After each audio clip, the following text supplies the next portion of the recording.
எவ்வளவு அழகாக படிச்சாங்க ஒரு பைத்த.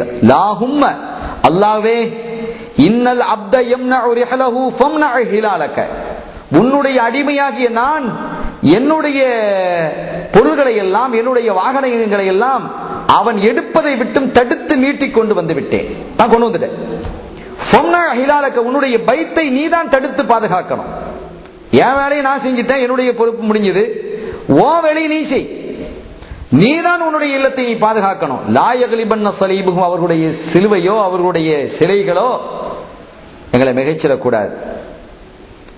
அதே மாதிரி ஓ மஹாலுஹும் கதவு மஹாலுக்க, உன்னுடைய ஆற்றலை உன்னுடைய சக்தியை அவர்கள் மிகைத்து விடக்கூடாது என்று நான் உன்னிடத்தில் நான் முறையிட்டுட்டேன். அதுக்கு மேல இன்குந்த தாரிக்கும் கிபிலத்தனா, அவங்க எப்படி போனாலும் போகட்டும், நீ விட்டாலோ, எங்களுடைய கிபிலாவாக இருக்கக்கூடிய இந்த காபத்துல்லா எப்படி போனாலும் போகட்டும் நீ விட்டுட்டாலோ,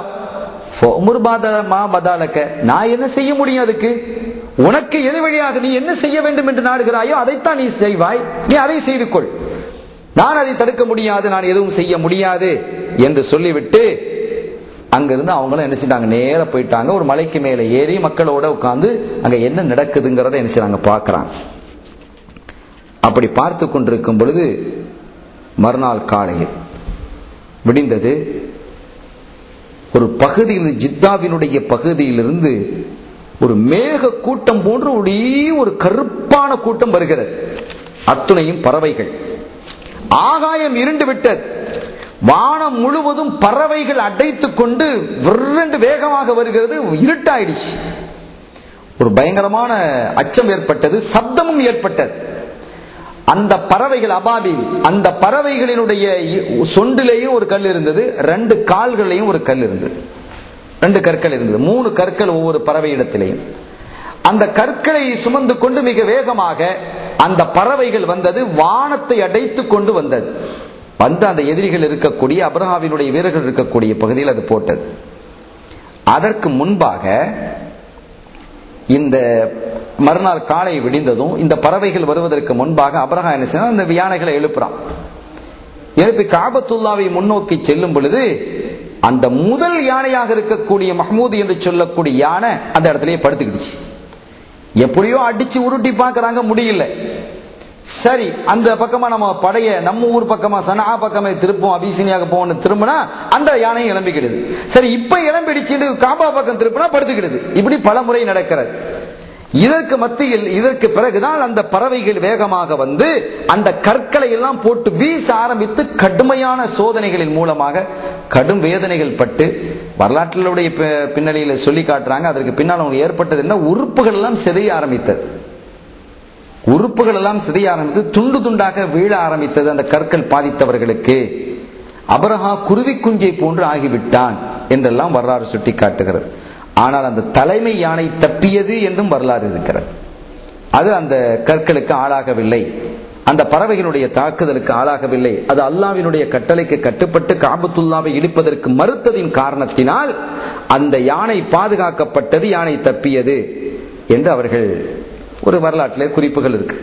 அருமையானவர்களே, இந்த நிகழ்வுக்கு பிறகு குறைஷிகள் கேட்ட துஆவின் காரணத்தினால் தான் காபத்துல்லா பாதுகாக்கப்பட்டது என்ற தகவல் மக்காவில் இருக்கக்கூடிய மக்களுக்கும் அதை சுற்றி வாழக்கூடிய மக்களுக்கும் கிடைத்த போது உலக மக்கள் யாரெல்லாம் காபத்துல்லாவுக்கு தரிசனத்துக்கு வர்றாங்களோ அவங்களுக்கு மத்தியில் இந்த செய்தி போய் குறைஷிகளினுடைய அந்தஸ்து ரொம்ப உயர்ந்துருச்சு. அல்லாஹ் ரொம்ப உயர்த்தி வச்சுட்டான் குறைஷிகளுடைய அந்தஸ்தை, மிக உயர்வாக கழிந்தது. இதற்கிடையில கொஞ்ச நாள், இதற்கு முன்பாக சில நாட்களிலேயே அப்துல்லா நாயகம் ரலியல்லாஹு தஆலா அவங்க வஃபாத் ஆயிட்டாங்க. இந்த நிகழ்வு நடந்த கொஞ்ச காலத்திலேயே ஏறக்குறைய 51 நாட்கள் கழித்ததற்கு பிறகு ஆமினா நாயகி ரலியல்லாஹு தஆலா அவர்களுக்கு ஒரு அற்புதமான குழந்தை பிறக்கிறது. இந்த வையகம் யாரை எதிர்பார்த்திருந்ததோ, இந்த வையகம் யாரின் மூலமாக படைக்கப்பட்டதோ, யாருடைய நூறிலிருந்து படைக்கப்பட்டதோ, யாருக்காக இந்த உலகமும் சுவனமும் உருவாக்கப்பட்டதோ, எல்லாம் யாருக்காகவோ அந்த அருள் நிறை திருத்தூதர் உயிரிலும் மேலான ஹபீபுல்லா சையதுனா முஹம்மதுன் ஸல்லல்லாஹு அலைஹி வஸல்லம் அவர்கள் ஆமினா நாயகி ரலியல்லாஹு தஆலா அவர்களுடைய திருவயிற்றிலிருந்து பிறக்கிறார்கள். சங்கைக்குரியவர்களே, இந்த நிகழ்வை குறித்து சொல்லும் பொழுது உலகத்திலேயே சிறந்த ஒரு கருவறை, என்று சொன்னால் அது ஆமினா நாயகனுடைய கருப்பப்பை தான். ஏண்டா அந்த மாதிரி ஒரு குழந்தையே உலகத்தில் எந்த கருப்பப்பையும் சுமந்தது இல்லை. எந்த கருவறையாவது சுமந்திருக்கிறதா? கண்மணி நாயகத்தை சுமந்த கருவறையை விட உயர்ந்த கருவறை இந்த உலகத்தில் எங்கே இருக்க முடியும் என்று பெருமக்கள் நமக்கு சொல்லித் தருவார்கள். அப்படி ஆமினா நாயகி ரலியல்லாஹு தஆலா அன்ஹா அவர்கள் பிறக்கும் பொழுதே எத்தனையோ அவர்களுடைய வயிற்றிலிருந்து கண்மணி நாயகம் ஸல்லல்லாஹு அலைஹி வஸல்லம் அவர்கள் உதயமாகும் பொழுது எத்தனையோ அத்தாட்சிகளையும் எத்தனையோ அற்புதங்களையும் ஆமினா நாயகி ரலியல்லாஹு தஆலா அன்ஹா அவர்கள் பார்த்ததாக அவர்களே சொல்லி காட்டுகிறார்கள். என்னுடைய குழந்தையை என்னுடைய வயிற்றில் நான் சுமந்து கொண்டிருக்கும் பொழுது அடிக்கடி நூரை நான் பார்ப்பேன், வெளிச்சத்தை பார்ப்பேன், ஒளியை பார்ப்பேன். அந்த ஒளியில் கிஸ்ராவினுடைய கோட்டைகள் தெரியும், ரோமினுடைய கோட்டைகள் தெரியும், பாரசீகத்தினுடைய கோட்டைகள் எனக்கு தெரியும். அவைகளெல்லாம் நான் பார்த்தேன். எல்லாமே ரசூலுடைய காலடிக்கு வரப்போகுதுங்கிறதனுடைய முன்னறிவிப்பது. அப்போதே நான் இவைகளை எல்லாம் பார்த்திருக்கிறேன் என்று அவர்கள் குறிப்பிட்டு காட்டினார்கள். கண்மணி ஸல்லல்லாஹு அலைஹி வஸல்லம் அவர்கள் பிறந்து விட்டார்கள் என்ற செய்தி அப்துல் முத்தலிப் அவர்களுக்கு கிடைத்ததும் சந்தோஷம் தாங்க முடியல.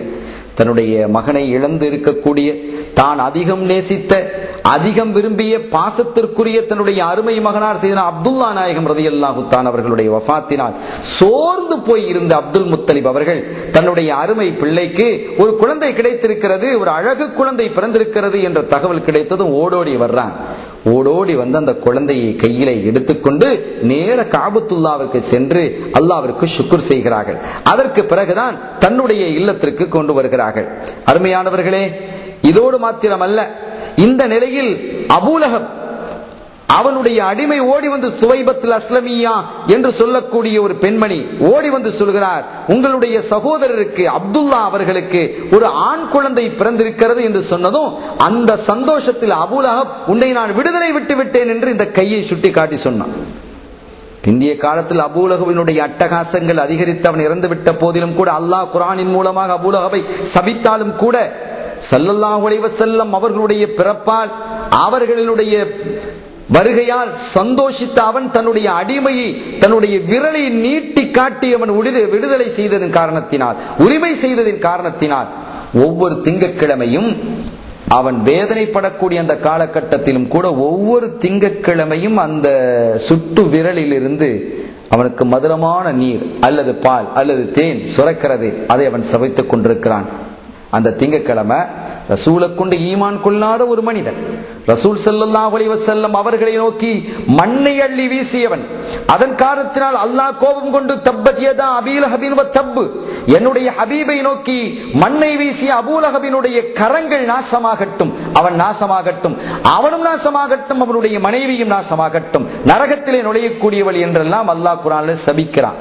அந்த அபூலஹபுக்கும் கூட ரசூலினுடைய பிறப்பால் மீளாதால் அவன் ஒரு சந்தோஷித்து தன்னுடைய அடிமையை விடுதலை செய்ததின் காரணத்தினால் ஏற்பட்ட பாக்கியத்தை அவன் கபரிலும் உணர்கிறான், நரகத்திலும் உணர்வான்.